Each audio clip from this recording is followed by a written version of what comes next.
Welcome back to the channel of Shades of Grey Nomads. Our first stop in this leg was at Wellington Caravan Park, one of the best small town caravan parks we've been to, with beautiful green parks overlooking the river.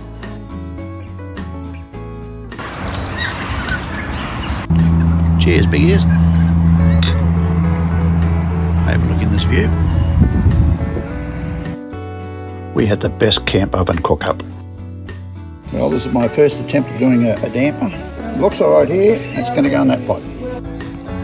My brand new camp oven's being broken in. Covered in ashes. I could put it in there, but I won't.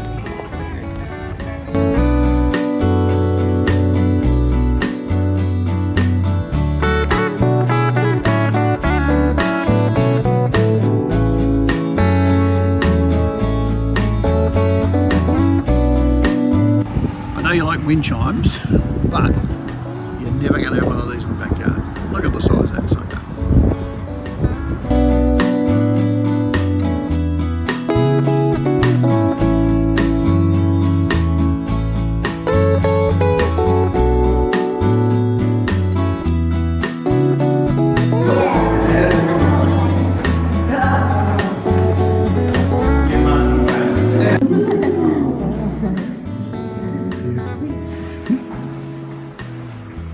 Here we go, folks. This is Cathedral Cave, called thinly bedded limestone, and that structure there where the two of them meet, two different types of rock, is what's actually forced this ceiling up.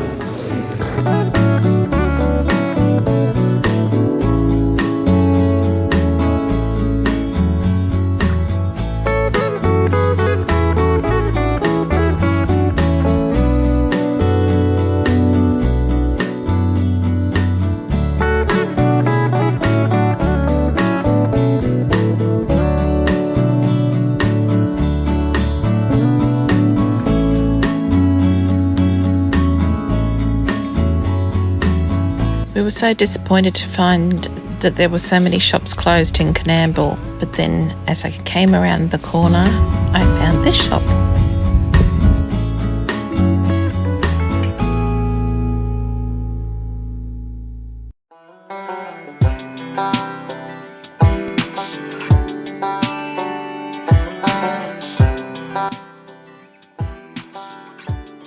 Yeoval is an historical town where Banjo Patterson spent a lot of his childhood, so we tracked down the museum.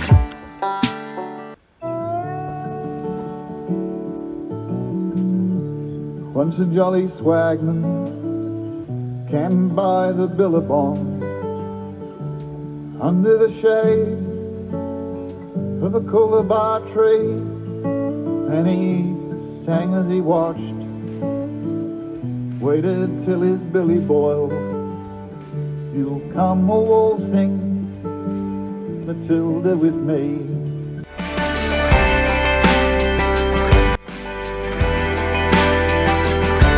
Outside the village of Cumnock is pastoral sculptures called Animals on Bikes. There's miles of them. Here's just a taste.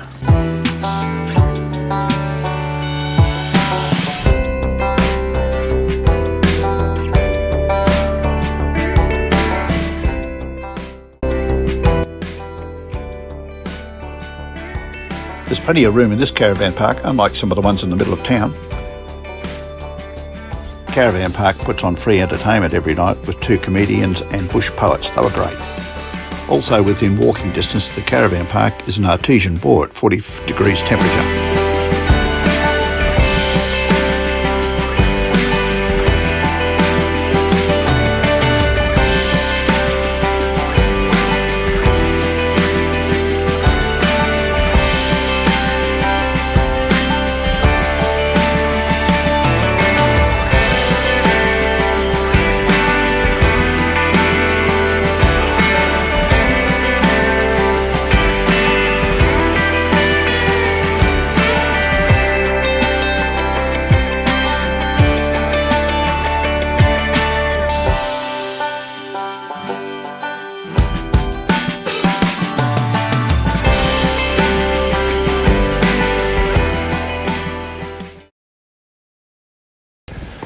Okay, we just walked up all those freaking stairs from the mine.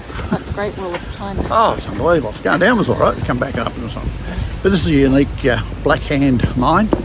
which was bought by a bloke called Ron Canlon, who emigrated with his wife in 1980, decided he would buy a mine out here and make a fortune.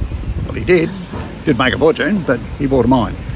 And soon discovered after about 6 years he made bugger all money. So he thought he'd tap into the next best thing, and that was tourism.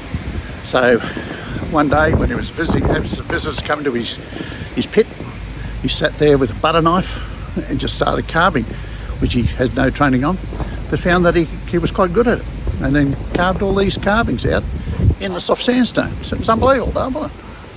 Absolutely amazing, and so many different statues, scenes, faces that he's done. It's just amazing. Yeah, amazing. Incredible. Then he set up a bloody jewellery shop and we had to buy some earrings. I don't know how he's making any money, but anyway. And it's very, very windy today. It's bloody freezing cold. Yeah. Anyway, we're behind this tin shed, so we shouldered a bit. And there's another front coming in by the look of it. Yeah. Might have some lightning and lightning ridge. Okay.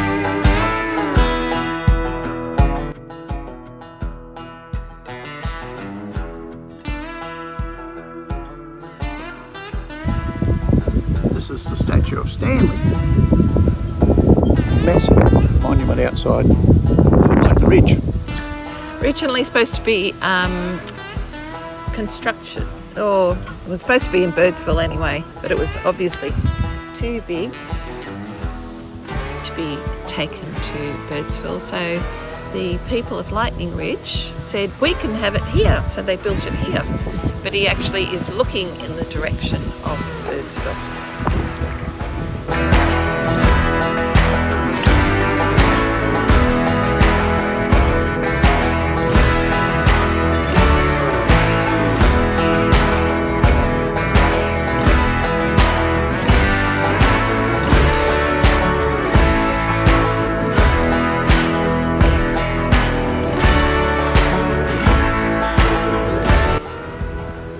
Well, here's the first tee at this golf course.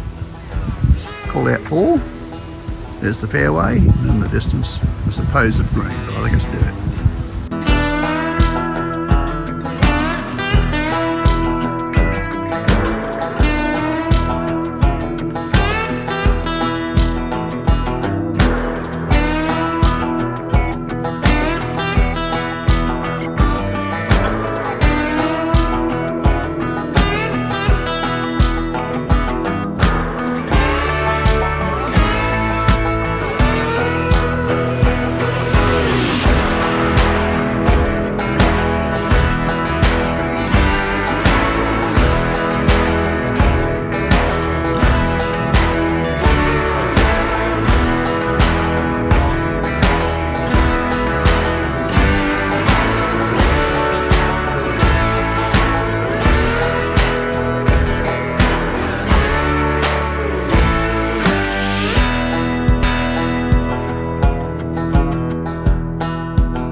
Well, here we are on the main street of Lightning Ridge. I can't remember the name of it. Opal Street, I think. Opal Street, there. That's appropriate for Lightning Ridge. Anyway, we want to spend a half a day at least checking out the town because we hear it's quite quirky. So here we go into this place.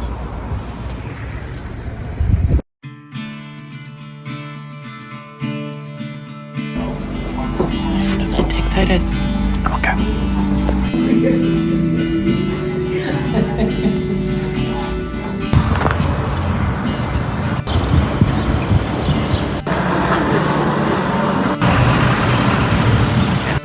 This is one of the local motels, which has obviously turned into a bit of a buying centre for rough cut opals. Every room set up as an office. Not bad. That's it for this episode. Don't forget to follow us on Facebook and also on YouTube, as we are now heading back into Queensland country.